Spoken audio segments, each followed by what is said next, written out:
जय हिंद प्यारे साथियों, मैं मनीष मिश्रा एग्जामपुर परिवार में आप सभी दोस्तों का स्वागत एवं अभिनंदन करता हूं।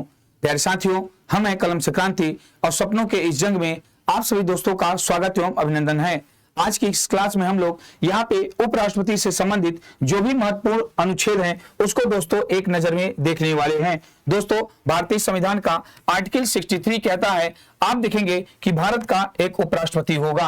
अर्थात भारतीय संविधान में जो उपराष्ट्रपति के पद का उल्लेख है वह दोस्तों भारतीय संविधान के अनुच्छेद 63 में देखने को मिलता है। यह हायरार्की के मामले में देखा जाए तो भारत का आप देखेंगे दूसरा सबसे प्रमुख व्यक्ति माना जाता है प्रेसिडेंट के बाद। यह आप देखेंगे दूसरा नागरिक और आप देखेंगे दूसरा सबसे सर्वोच्च पद माना जाता है। यह भारतीय संविधान के भाग 5 में दोस्तों आपको देखने को मिलता है। और भारतीय संविधान के भाग 5 में जो संघ की कार्यपालिका है, संघ की कार्यपालिका का आप देखेंगे प्रमुख सदस्य माना जाता है, अर्थात संघ की कार्यपालिका में शामिल होता है। बिल्कुल याद रखिएगा, अनुच्छेद 63 कहता है कि भारत का एक राष्ट्रपति होगा, भारत का एक उपराष्ट्रपति होगा, वाइस प्रेसिडेंट होगा। आर्टिकल 64 क्या कहता है कि जो उपराष्ट्रपति है, उपराष्ट्रपति दोस्तों यहाँ पे आप याद रखेगा, उपराष्ट्रपति जो होता है वह राज्य की आप देखेंगे जो राज्यसभा है, राज्यसभा का पदेन आप देखेंगे सभापति होता है। अर्थात जो भी आप देखेंगे भारत का उपराष्ट्रपति होगा वही राज्यसभा का यहाँ पे दोस्तों पदेन सभापति होता है। इसको कहते हैं एक्स ऑफिशियो चेयरपर्सन ऑफ जो है आप देखेंगे राज्यसभा।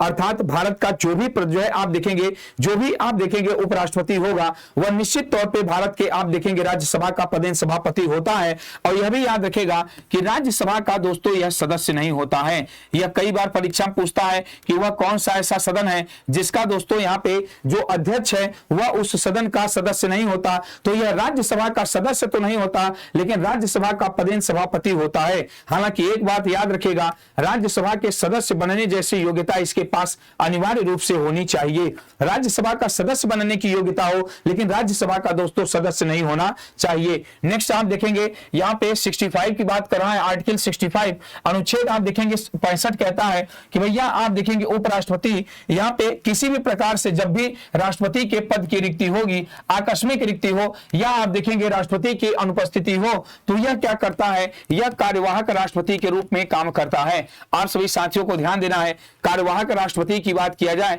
तो जो है आप देखेंगे जब भी प्रेसिडेंट के पद को यहाँ पे रिक्त समझा जाए या रिक्त होता है, तत्काल प्रभाव से जो वाइस प्रेसिडेंट होता है वो प्रेसिडेंट के दोस्तों पद पर कार्य करता है। और जिस समय यह राष्ट्रपति के पद पर कार्य करता है, राष्ट्रपति के समस्त आप देखेंगे क्षेत्राधिकार इसके अधीन होते हैं। राष्ट्रपति के पास जितनी शक्तियां होती हैं वह सब शक्तियों का वास्तविक प्रयोगकर्ता इस समय वह आप देखेंगे उपराष्ट्रपति होता है, बिल्कुल राष्ट्रपति की तरह। अनुच्छेद 66 में आप देखेंगे भारतीय संविधान के अनुच्छेद 66 में उपराष्ट्रपति के चुनाव से संबंधित दोस्तों यहाँ पे प्रावधान है। और इसका भी चुनाव आप देखेंगे राष्ट्रपति की तरह कैसा होता है, आप देखेंगे अप्रत्यक्ष होता है। इसका चुनाव 20 सदस्य जो है अनुमोदक के रूप में होते हैं। 20 सदस्य दोस्तों यहाँ पे प्रस्तावक, अर्थात 20 सदस्य प्रस्तावक और 20 सदस्य दोस्तों समर्थक के रूप में होते हैं।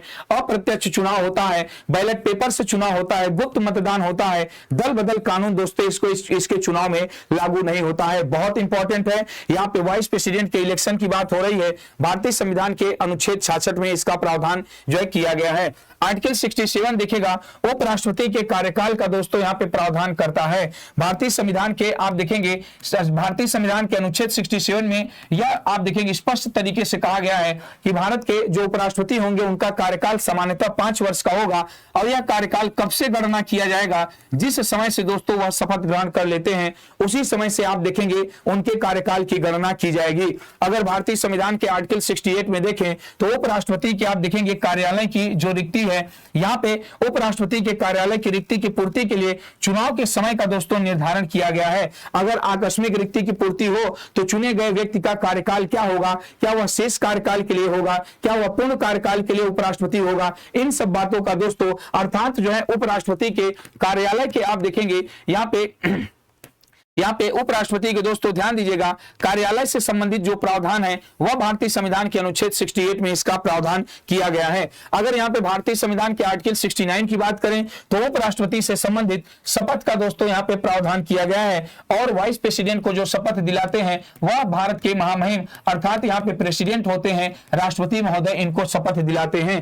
ध्यान दीजिएगा आर्टिकल 70 में अन्य आकस्मिकताओं में राष्ट्रपति के कर्तव्यों का निर्वहन का प्रावधान है। अगर किसी भी स्थिति में, आकस्मिक स्थिति में राष्ट्रपति के कर्तव्य को पालन करने की बात आएगी तो वहां पे आप देखेंगे दोस्तों वाइस प्रेसिडेंट ही उसके कर्तव्य का पालन करता है। इस बात का प्रावधान भारतीय संविधान के अनुच्छेद आप देखेंगे तो 70 में किया गया है।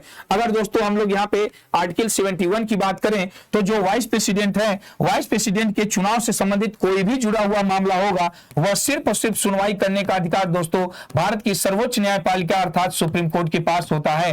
दोस्तों ध्यान रहे, ये सारे अनुच्छेद से प्रश्न लगातार प्रेसिडेंट से पूछे जाते हैं। आज की क्लास में इतना ही, मिलते हैं हम लोग नेक्स्ट वीडियो में। जय हिंद, जय भारत।